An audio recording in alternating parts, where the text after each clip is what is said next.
a little bit feel from a memory point of view.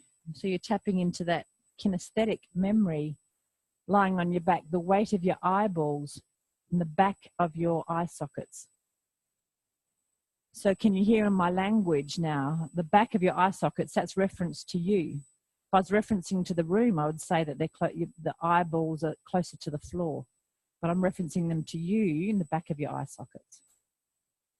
So that's an example of the the internal individual reference.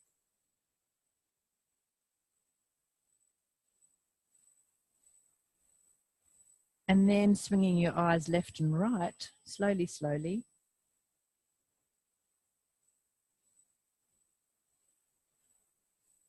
So we've agreed conventionally left and right. Now in this instance, it's fine, you know, whether if you get your left and right moved up because you're taking it side to side.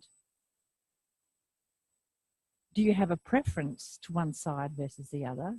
Remember back to one of the early eye lessons that Zoran taught.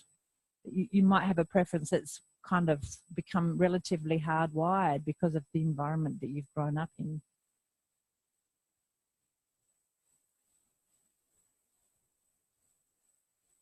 And increase the speed. So what's the speed and the quality like today?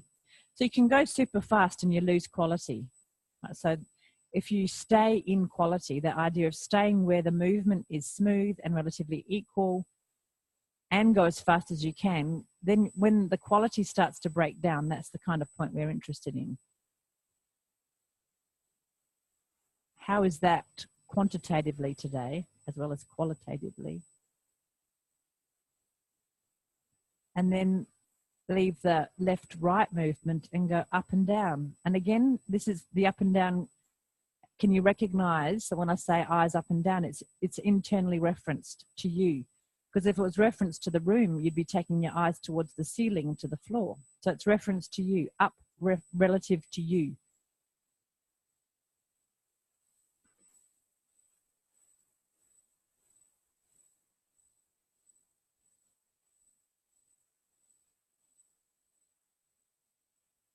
And the speed of that, the speed and the accuracy.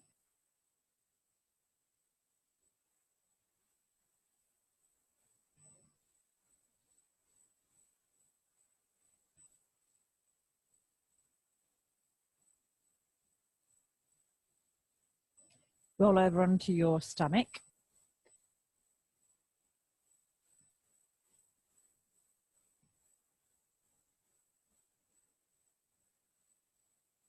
And in this orientation, so we're kind of combining things here, the gravity is now going to have a different influence. Remember from yesterday, that kinesthetic feeling of your eyeballs now resting more in the front of the sockets.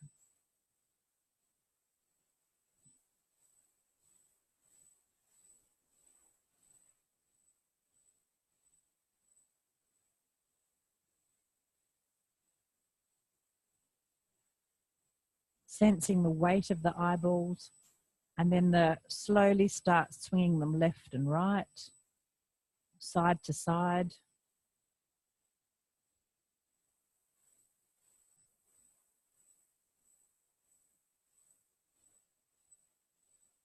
Increase the speed and gently monitor the quality.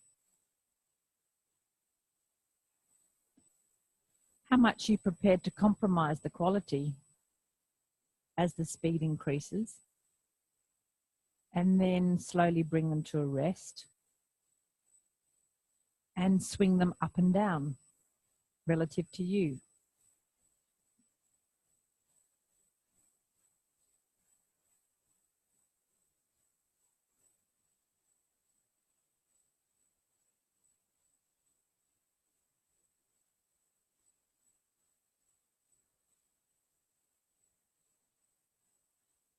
Bring them to a quiet halt.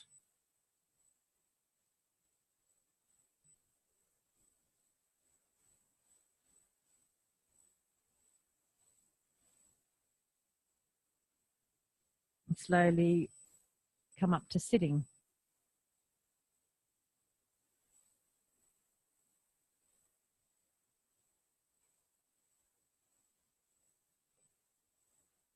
And again, testing your kinesthetic memory, remembering what this felt like. What was the experience like yesterday? So you're sitting cross-legged. That's possible. Symmetrical is the key point. So both sides the same. Weight bearing equally. Eyes closed. Swing your eyes left and right. And gradually increase the speed, monitoring the quality. And that could be via the breath or the smoothness versus the jerkiness versus the completeness versus the comfort, you know, all these sorts of parameters that give you a gauge of quality.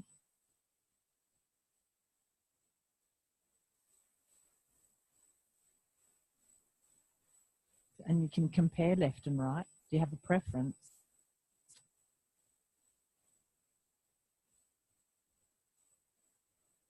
And then eyes up and down.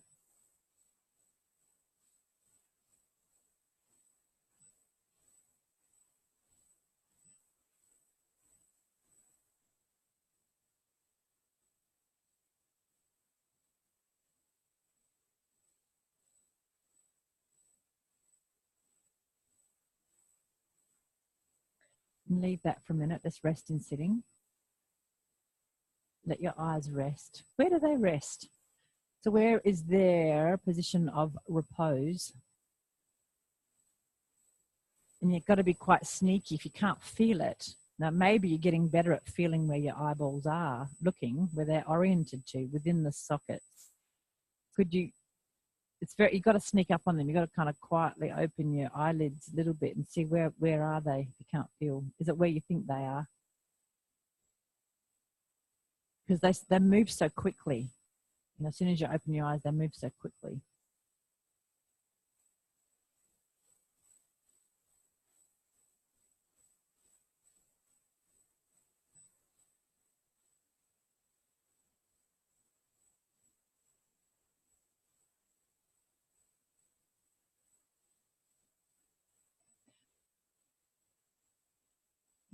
And now do something different. So that was all revision. Take your head down, so down relative to you, and your eyes go up. And then as your head goes up, your eyes go down. You can do this with your eyes closed first, because you're going to do it with your eyes open in a minute. So as your head goes down relative to you, so your head drops, your eyes go up relative to you, so looking as if they're looking up. Your head's looking down and your eyes are looking up, but your eyes are shut. And then as your head goes up and back relative to you, see now if I can, you want me to stop saying relative to you because I've already told you that's the assumption now, so I'll stop saying it. Head goes up and back and your eyes go down.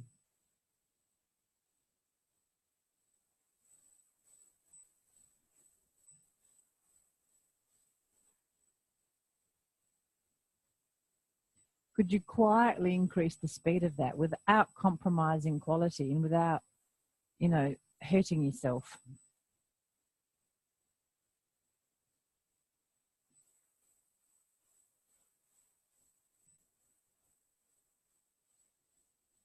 And is there some point, if you go faster, where you lose it? So there's that point of confusion. And your eyes will start going in the same direction as your head. So find that point of confusion. How fast do you have to go to potentially experience that point of confusion where you lose the plot?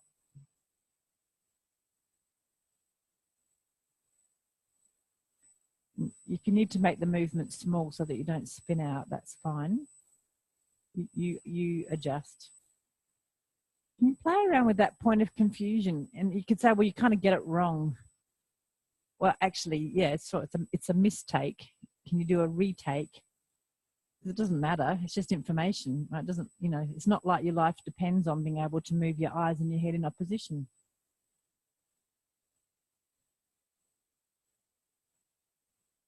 Leave it and rest in any position you like. Have a Zoran refreshment period.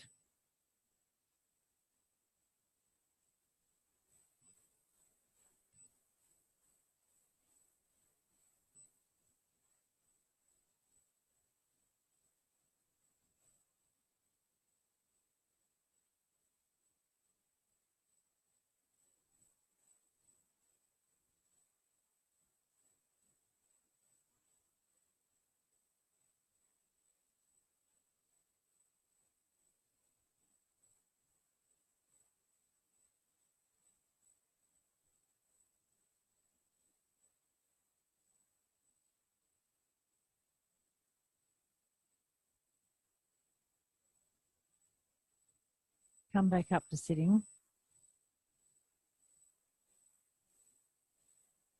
And try that a few times with your eyes open. If it makes you feel dizzy, just stop. Go smaller, do it in imagination.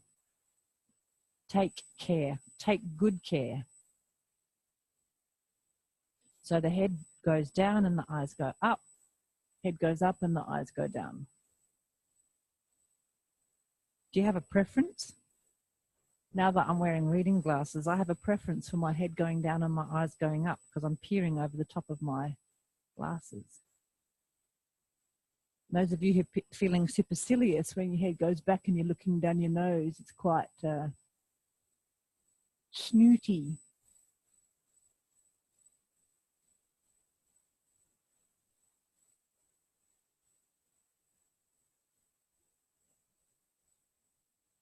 And where do you get confused? Where's the like, oh, I'm lost, I'm disoriented.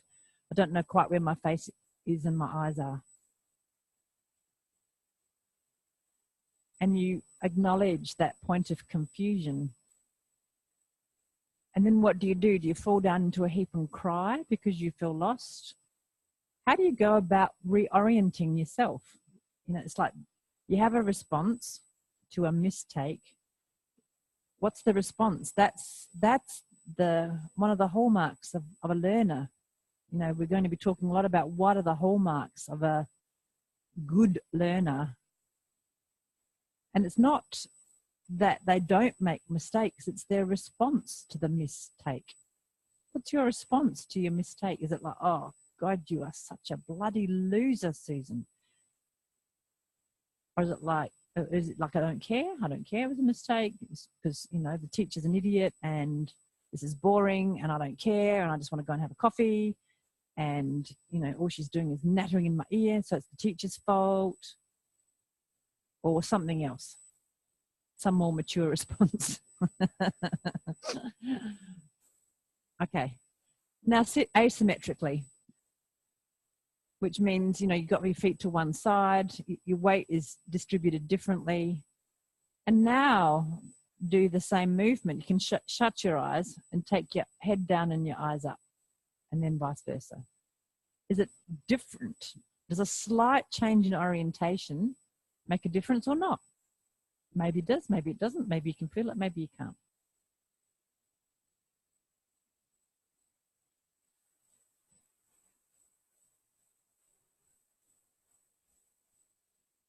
You can try eyes open and eyes closed. And as someone quite rightly pointed out, there is a practice effect. We're doing this second. Could you go faster?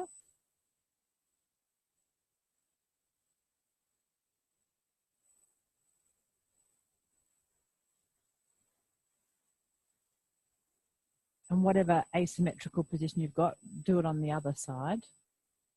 Reproduce it on the other side. Reproduce the conditions on the other side. And does this make a difference?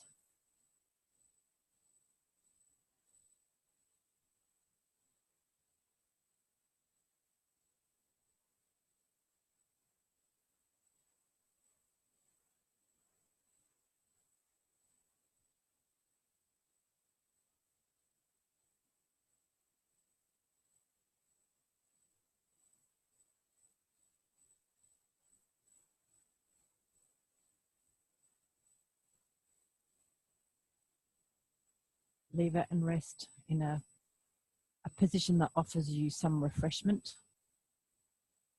which could be, actually I shouldn't say it like that, because you might decide that the position that offers refreshment is to go and walk to Jane's coffee shop across the road. I should be more careful with my language.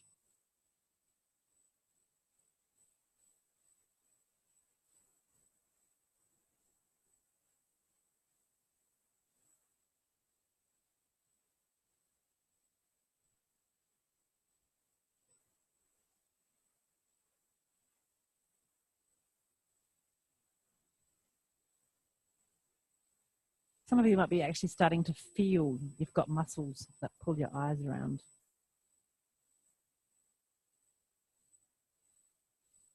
Muscles have feelings too. It's a title of one of my old workshops I used to teach a long time ago. They're not just all brawn. So the eye muscles have sensations. They have sensory receptors within them. They can sense. We just don't pay a lot of attention to them. They're busy collecting all this data all the time, and we just don't ever bother to look at it. Some of you might have those sorts of jobs where you have to collect stats. You give them to the boss, and you know the boss never looks at it. Well, that's the receptors in the eye muscles. They just have to keep on working, and we never give them much attention. Well, now they're getting heaps. Roll up to sitting.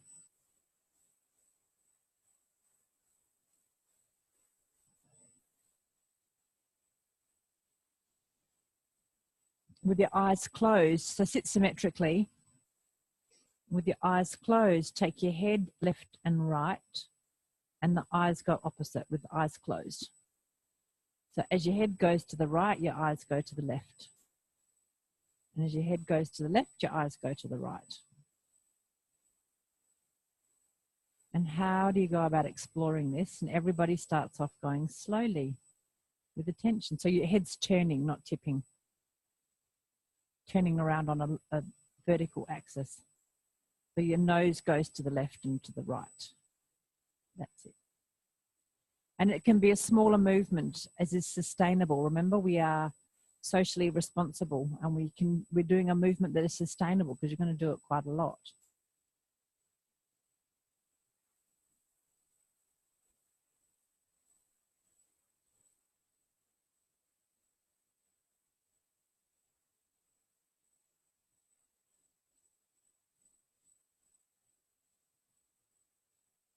And again, as you increase the speed, when you come to a point where you lose it, and there's a point of confusion, you're not quite sure where the hell you are. Because in this moment, which part of it is you? Are you your face? So if you ask yourself, where am I oriented to? Is it where your face is oriented or where your eyes are oriented? So then it becomes a question of who is I. So the orientation actually brings in the question of who am I? Or where am I? Which bits of me is more I than the other? Is the I that's you more your face or your eyes? Oh my God. How can you bring up an existential question? We haven't even had lunch yet. Oh no. He's worse than me. Out. Yes, Kevin has told you. Out.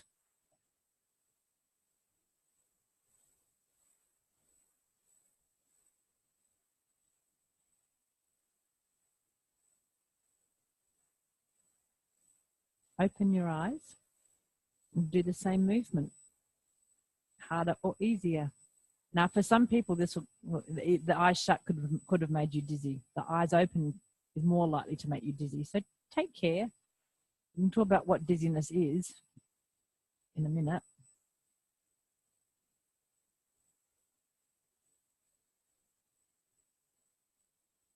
When do you lose it? At what speed?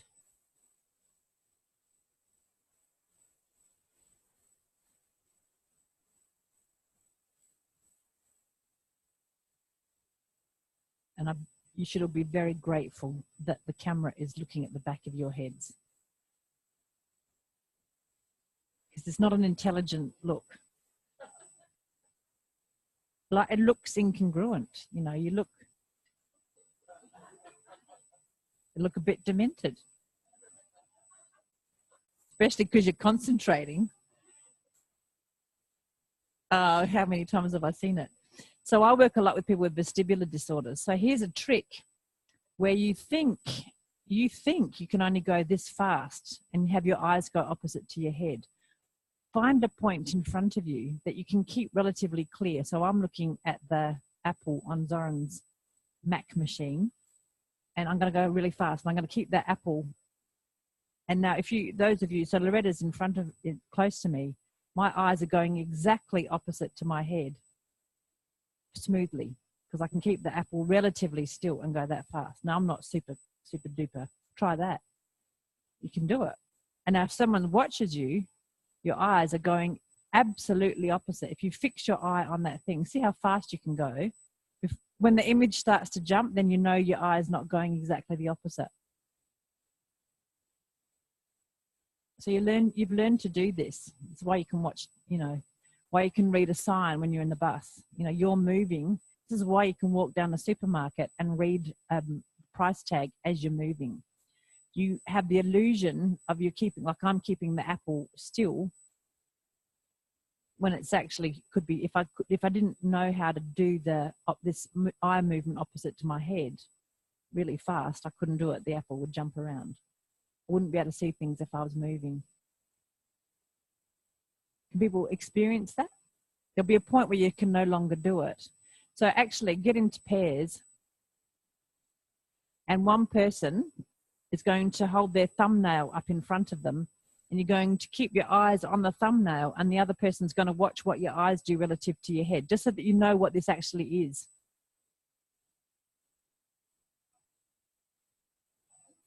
No. So the person whose thumbnail is facing you, if your thumbnail is facing you, you're the person who's looking at it. You're looking at your own thumbnail, and you're keeping it in focus, and the other person is watching what your eyes do. Now, this can make some people seriously dizzy, so don't do it if you feel dizzy.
Swap over so you can see each other. See.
Okay.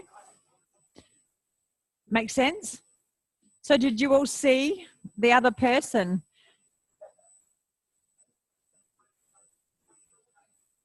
Lie on your mat. It's the only way I can get order. Huh? Sorry?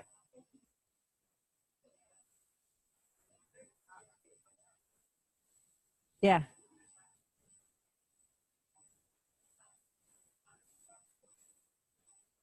Your body's not stationary though.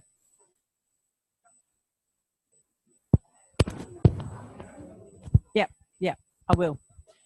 Okay, so I will. The question, you don't have to hear the question.